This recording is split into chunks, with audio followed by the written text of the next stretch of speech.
Hi guys, welcome back to another video. Today I wanted to share the process I take on when I make a music video. I've already filmed a how to make a music video on a zero budget, literally zero budget. So if you haven't seen that already, then I'll link it below and up here. But today I wanted to just share the process in case any of you are making your own DIY videos and don't know where to start, or just to make sure that you don't miss out any sort of key components in the process and so you can make it as good as possible. Let's dive right in. Okay, so first of all, I would obviously meet with the artist or label who was commissioning the video and just check if they had any starting points, any ideas, anything that they needed to be included in the video. Sometimes they have a really specific idea, sometimes they have absolutely no idea and just give me complete freedom, which is fun, but both is fun. I like working to a brief, but sometimes it's nice to have freedom too.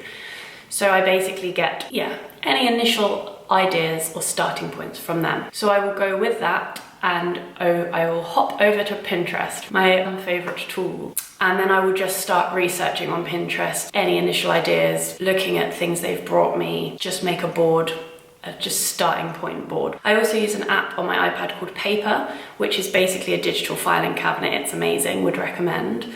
And I just jot down any notes there as well, just like scribble with the pen, just like a little sketchbook, digital sketchbook for any written notes, and then I sort of combine that with Pinterest for like the visual side. So I use both of those to start off the ideas flowing. So from that research, I would develop 2 or 3 concept ideas and then obviously make boards surrounding those concepts and research further into those. And then once I had all those images and ideas, I would then make 2 to 3 concept mood boards. So I'll put some examples in. So this is sort of just a collection of the images that I found and an idea of the visuals, keywords that describe the feel, the vision. Sometimes these will go alongside other research like YouTube links to videos or articles, like if there's something else that complements that idea or backs that idea up, then I would put those together. But the main thing of this stage is the mood boards. So I then send those mood boards to the artist or label to give them an idea of what I'm thinking.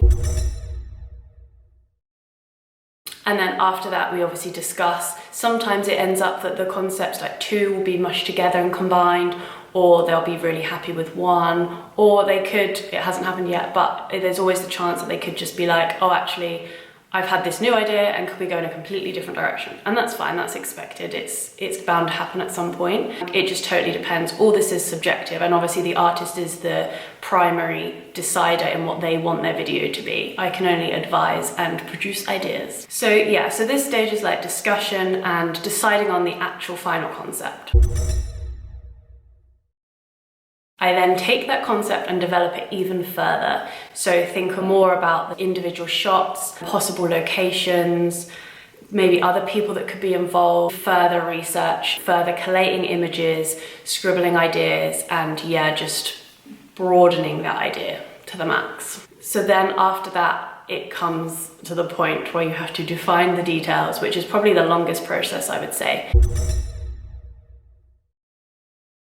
So this would include location, props, styling, any actors that need to be involved. So really getting down to the nitty-gritty of details and logistics. So this would involve researching possible locations, visiting locations, then deciding based on your visits what could work. And obviously that is the same with sort of interviewing actors, if you're going to have actors in it, finding extras. And then once you've got the actors and extras, and obviously the artist, then it's styling. So what sort of clothes do you want? Where are you going to find them? Are they free? Like working with the budget here as well to make sure that you can get all these necessary things for the budget and the best possible way you can do that. So figuring out if you want a specific item of clothing, what is the cheapest way you can do that, and basically exploring all those options. So it's doing that for each of those elements. And some videos will be more complicated than others. Some won't have props. Some you'll go to the first location and bam, that's the one.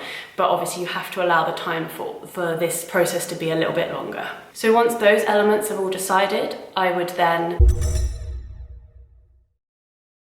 storyboard. So I do this differently depending on the video. Sometimes it's literally I write a list this part of the song, I want this to happen. I start off really rough to get sort of a rough idea of the song, of the sections. Obviously by this point I'm very familiar with the song and have listened to it a million times, so that helps. But yeah, it's just working out at what point in the song you want what to happen and with who, and yeah.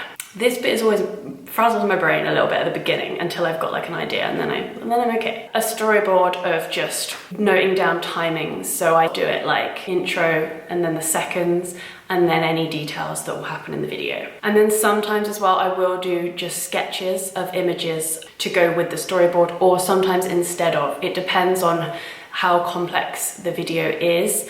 If there is loads of different scenes, then I would probably do the notes first. Yeah, it just depends. Sometimes I doodle, sometimes I write notes. Usually it's a combination of the two. It basically gives me a list of shots to work through, and I can make sure that each bit is fitted perfectly to that part of the song. So next, I would just check any logistics. And again, this is heavily dependent on the concept. Sometimes there will be very few.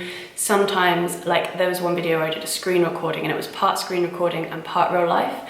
And the logistics of that were insane. And I had to make multiple social media profiles, and I had to recreate some social media bits in as graphics. So that had a lot of complementary elements. So here is where I'd look at those elements and logistics and figure that out.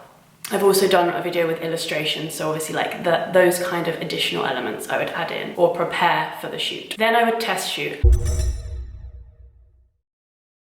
Now I've talked about test shooting before, and I will definitely talk about it again. It's so important. I always feel so much clearer and more motivated after a test shoot, because I'm like, yes, this worked, this didn't work, I need to change this, I've had this new idea, and I just find it so useful. So I'd always recommend doing that. However basic you're doing this or whatever level you're doing this on, I would always test shoot, because I think you will find some value in that for sure. But for the test shoot, I would go to the location, not necessarily with the artist. You can have a stand-in, or sometimes you just need the location. For example, for the screen recording, I would do multiple takes and practices of the screen recording and timings. A lot of it is about timings, I would say, and testing the location. Those are the primary things I would consider. And in terms of props and styling and stuff with colors and checking that you could maybe do outside of the location. Yeah, there's potential that you can do that outside the location, but definitely for timings and just making sure you're familiar with the location. Good idea, gang. So obviously after that, I would then reflect and just amend anything, add anything in, take anything out, and sort of rework the storyboard a little bit, because usually that will change a few times throughout the process. And that's fine, it's just a rough idea, and I think on the day you always end up improvising because something sparks and you're like, yeah, let's try that. And that's fine, but it's good to plan and be as prepared as you can. So then I would shoot.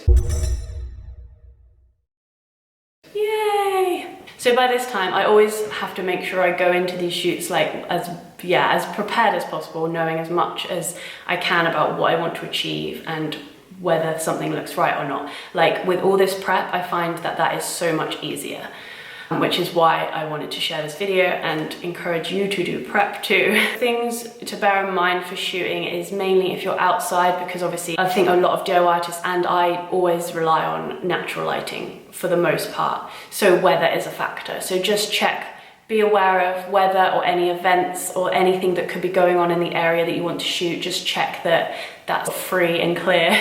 And then if it is in a public place, if you haven't like hired a venue for yourself and it's a public place where there are other people and other chances that other things could be going on, then maybe just have a backup date as well. Like just sort of have, I usually do this as well, either have 2 shoot days planned or 1 with the idea of rescheduling if there are problems. So it just allows that you don't freak out on the day if there's something happens, because you're prepared and you've got a backup date there. Obviously on the shoot, like I said, I would improv a little bit probably, because that's nice. You always have to just go with the flow, trust your gut, plan and prep as much as you can, but don't rule out the idea of just sparking something on the day and going with it as well.